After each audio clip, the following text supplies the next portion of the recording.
Hey everybody, and welcome to Digital Marketing Script episode lucky number 7. I'm Carl Britton Jr. This is David George, and we are shooting this episode in a real pharmacy with real people, with real pharmacists. We're talking about digital marketing.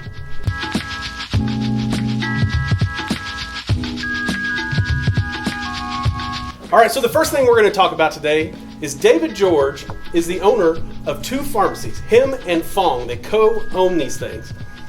This one, they started ground up, and so they started from bare bones.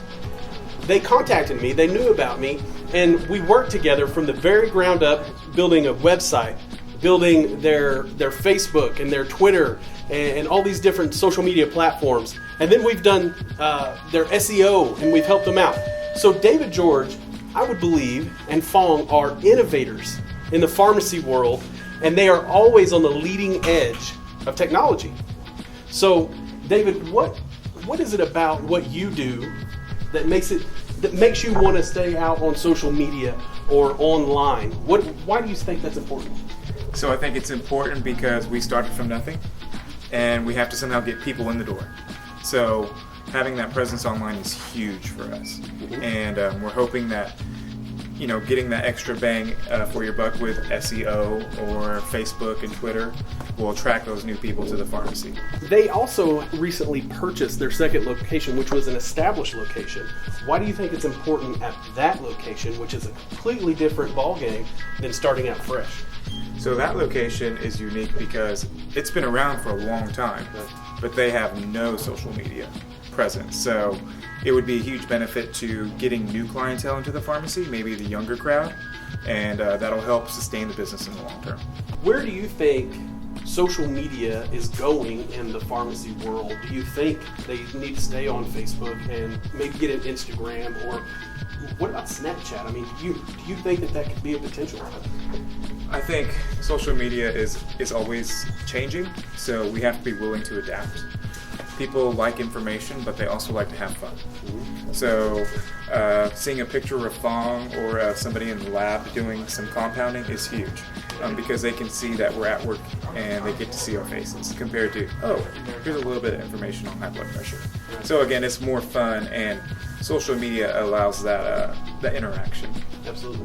with our customers, with our patients. Yeah, one of the cool things that I like about the interaction that it allows for pharmacies is it's not just the hours that you're open. People may comment on your Facebook and ask questions about, hey, are you going to be open on Memorial Day weekend?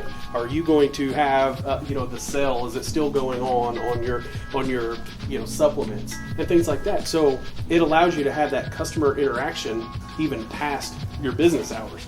Do you think that is beneficial for pharmacy owners? Yes, that's huge. So we have had patients contact us through whether it's our website or through Facebook by direct message, asking if they can have a prescription ready tomorrow, or they're going to be in on a Saturday. Can you make sure that you have it ordered so when I come in it's ready for me? So that communication is now a two-way street instead of waiting for them to show up in the pharmacy for that interaction to start. So David, you've started the pharmacy ground up. You've purchased an established pharmacy. The folks that are coming out of college that are wanting to get into the independent area, what do you think some advice for them? And it doesn't necessarily have to involve digital marketing, but let's just blanket it out. What are just a few things that you think they need to know? First off, I think finding a mentor is huge. Someone that can help advise you, direct you to make the right decisions. Also, if I had to do things over again, maybe it wouldn't be exactly the way I've done it. Maybe I would consider acquiring a pharmacy before starting one up from scratch. A lot of success from independently owning a pharmacy comes from buying power. So when you start up from scratch, you have absolutely none of that. Right. So that's something to consider. But also, spend the money on marketing. For some, it's social media. For some, it's direct detailing to doctors. But use that money wisely because that's how you're going to get new people in the door. Right. What's your favorite part about working with pharmacy? That's a wonderful question. So I'm extremely passionate about marketing. I love what I do. I love trying to drive and help businesses grow. I love working with independent pharmacists because they are passionate about their patients. Independents have this unreal just passion for what they do and making sure that their patients get the top level of service and making sure that there's no interactions and taking that extra step.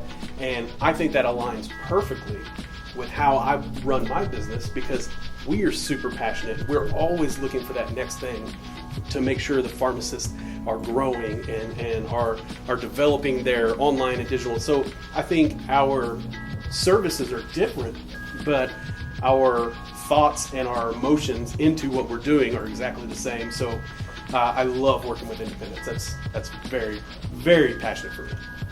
Awesome. I love the passion. Yeah. I have a random question. Yes, sir.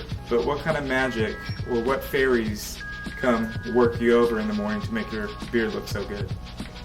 Well, this beard does take a lot of attention. As you can tell, this region doesn't see much action. This region gets it all. I am a proud member of the Dollar Beard Club, and so they send me that oil once a month for $1. So, as soon as this grows out a little bit more, let's throw some oil on it and get majestic, just like me. All right, thank you so much for joining us today on the Digital Marketing Script, episode number Lucky 7. Thank you so much to David George, to Fong, to Creative Care Pharmacy for allowing us to shoot here today.